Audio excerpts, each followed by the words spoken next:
K-pop demon hunters became a global phenomenon, but throughout the film, there are 12 mistakes the creators never expected you to catch.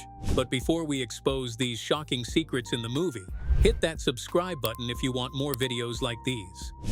1. The Gwi-Ma fan.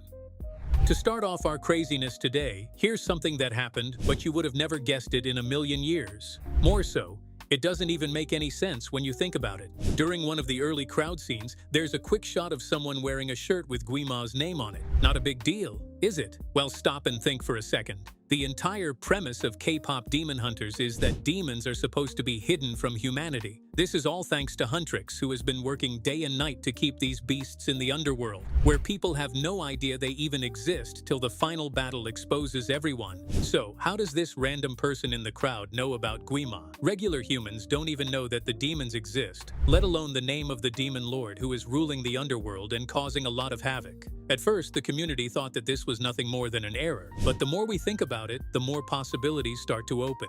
There are many possible explanations for why it actually happened, and all are equally wild. First, the person could be connected to the demon world somehow, maybe a human or someone who's been contacted by Gwi-Ma's forces. The second sane explanation would be a villain that they set up for the next film. Or, worst of them all, maybe it was the demon lord himself, a once beloved entertainer who fell from grace and transformed into something monstrous. That would explain the man theories revolving around the internet, and also why he chose to infiltrate through Saja Boys. And the last possibility is quite underwhelming, however, it's totally possible. Maybe it was just a production accident that revealed information the audience wasn't supposed to know about yet. In either case, that shirt shouldn't exist in a world where demons are nothing more than a secret.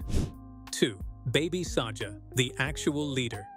The next one is wild because everyone assumes that Jinu is the leader of Saja Boys because he is the one who gets the most screen time, while also speaking for the group in many instances. Look at his styling first. Baby Saja has that mysterious cult leader vibe that the other members don't. His overall vibe and aesthetic are also different, which makes him more commanding and dominant compared to the others. And during the Your Idol performance, when the Saja Boys wore the black outfits, something interesting happened during the baby's rap section. The flame surrounding him literally sets ablaze, cranking up as if the demon lord himself put spotlights specifically for him. Things like these don't happen by accident in a film where every single detail matters the most. The fire responding to Baby's presence suggests that he has a direct connection to the underworld that might surpass others, including Jinu. Then there is the ending. After the final confrontation, Baby just vanishes. He is not killed, he is not captured or sealed. So where did he go? Why would filmmakers deliberately leave one of the most important members of the band?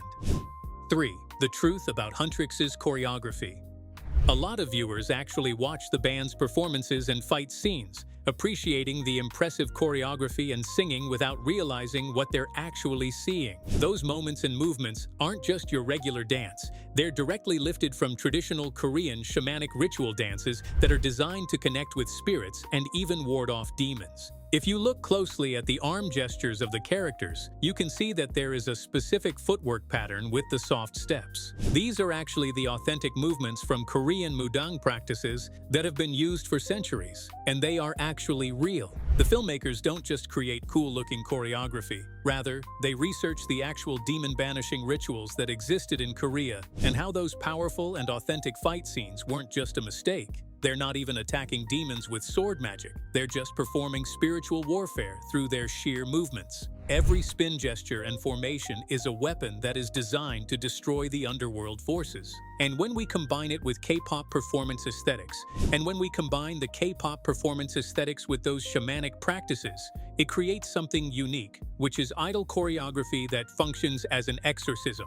So, whenever Huntrix dances, they're not entertaining. They're fighting on a spiritual level that the audience doesn't even realize. 4. Pentagon Stadium's hidden pentagram. Saja Boys' massive concert appears to be just another flashy idol performance with the unique staging and reproduction design. However, freeze frame of the arena's wide shot gives us something unique. Here you'll notice something disturbing. The whole stadium is shaped like the perfect pentagon, And in the occult tradition, this pentagon isn't any decorative symbolism. Rather, it's a ritual that is used to summon forces from many other realms. While fans thought that they were attending a normal concert, clapping along and enjoying the performance, they were actually participating in a full-scale demonic ritual without realizing that they were there. The pentagon shape of the venue also means that everyone inside was positioned at specific points to make a full summoning circle. All of it was to channel the demon lord's plans. This performance was actually a mass ritual that was disguised as entertainment. But here's where it gets crazy. It wasn't a one-time design choice. If you look closely at Saja Boys' own logo and their stylized line mark that appears on all their merchandise, there's a pentagram shape hidden at its base too, which is subtly integrated into the design. So, every t-shirt, banner, or poster that fans bought was actually a demon symbol. Gwi-Ma and the Saja Boys built their entire idol empire, which is actually just a demon cult operating in plain sight, unknowingly participating in the underworld ritual every time they attended the concert. The next detail is quite creepy, but before we get into it, do subscribe to our channel if you want us to cover more videos like these. 5. Mystery's Fang Earring. Back in the underworld, Mystery's demon form featured a huge, razor-sharp fang that was one of his prominent and terrifying features. But when he transformed into an idol form to come to the human world, those fangs vanished completely. His human appearance was designed to be non-threatening while also being attractive. So, why does he show up on stage wearing a single fang that was dangling from his ear as jewelry? That earring isn't just an aesthetic choice. It's a confession and a secret reminder that no matter how he looks, the monster is still inside him. Think about the psychology of that choice. Mystery could never wear any accessory, but he specifically chose to wear a representation of his demonic background. It's like some part of him needed to acknowledge his true nature, even if he was pretending to be human. For many viewers who caught the detail, it transformed every scene where he appeared. That fang earring is constantly reminding us that the idol persona is temporary. 6. Rumi's Secret. After it was revealed that Rumi is half demon and half human, it wasn't just a regular plot twist, it was also one of the most powerful metaphors in the entire film. After the demon lord discovered her secret and weaponized it, dragging her identity into the open and humiliating her in front of everyone, it was quite an interesting thing. But there is this astute symbolism involved too, where Rumi's shame and fear about her demon heritage also reflects many LGBTQ+ people who are scared of that part of their identity. The way she changes her clothes alone in the dressing room, always maintaining separation from the teammates during her most vulnerable moments, and the specific garments that she avoids that would reveal her demon traits. These aren't just regular concerns about hiding her demon traits, but they are also an invisible prison of hiding who you actually are. 7th Fourth Guardian's Blueprint.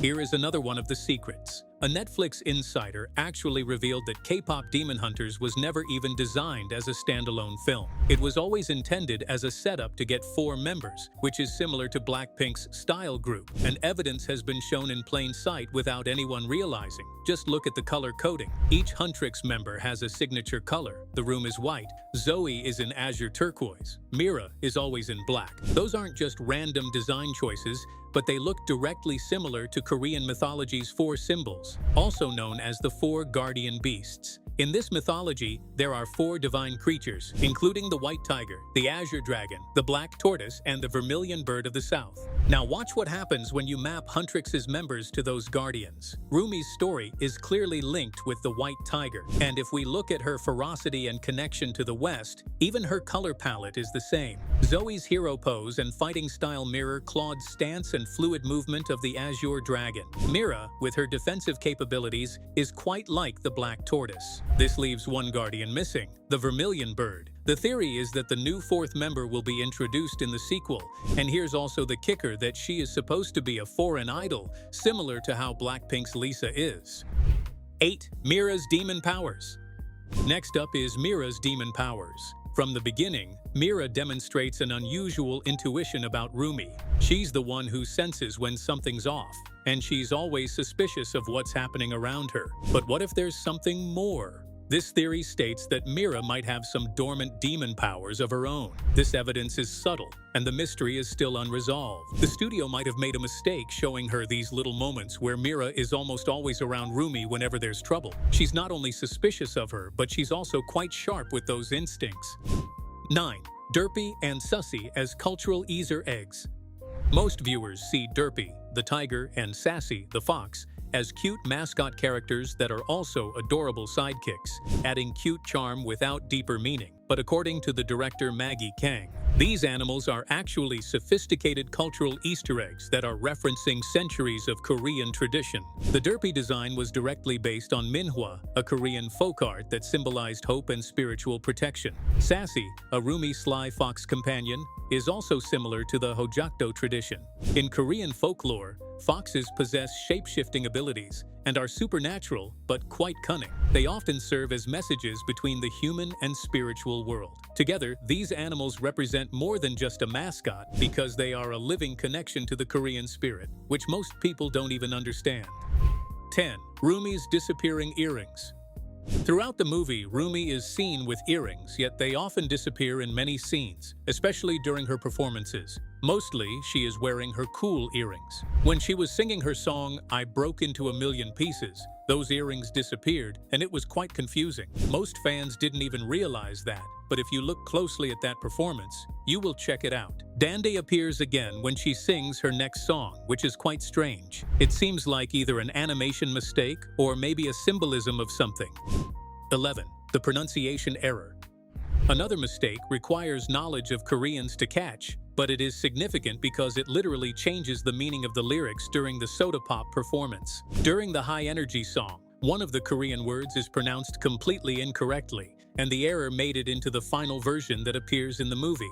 The word is supposed to be, "It's not enough," which fits perfectly within the song's theme about wanting more and pushing boundaries. But the way it's actually sung changes the pronunciation so much that it becomes a completely different word with a completely different meaning. It's not just a slight accent change, but it's changing the actual vocabulary of the whole song. 12. Rumi's demon patterns. Another interesting error in K-pop is that demon hunters are involved in Rumi's demon patterns. The markings identify her half-demon heritage, and they started coming on her body when she was 6 or 7 years old. But during one flashback scene, which shows Rumi as a young child, her hands are completely normal. There are no patterns, markings, or anything to indicate she had demonic heritage. She looks just regular, and it directly contradicts what we're told about her demon traits. Could this mean that she was also lied to about her demon traits? Or is it just an animation mistake? And with that, our video of the most interesting errors or mistakes in K-pop Demon Hunter ends. Let us know which one you found the most interesting. If you enjoyed the channel and want to see more videos like these, please subscribe.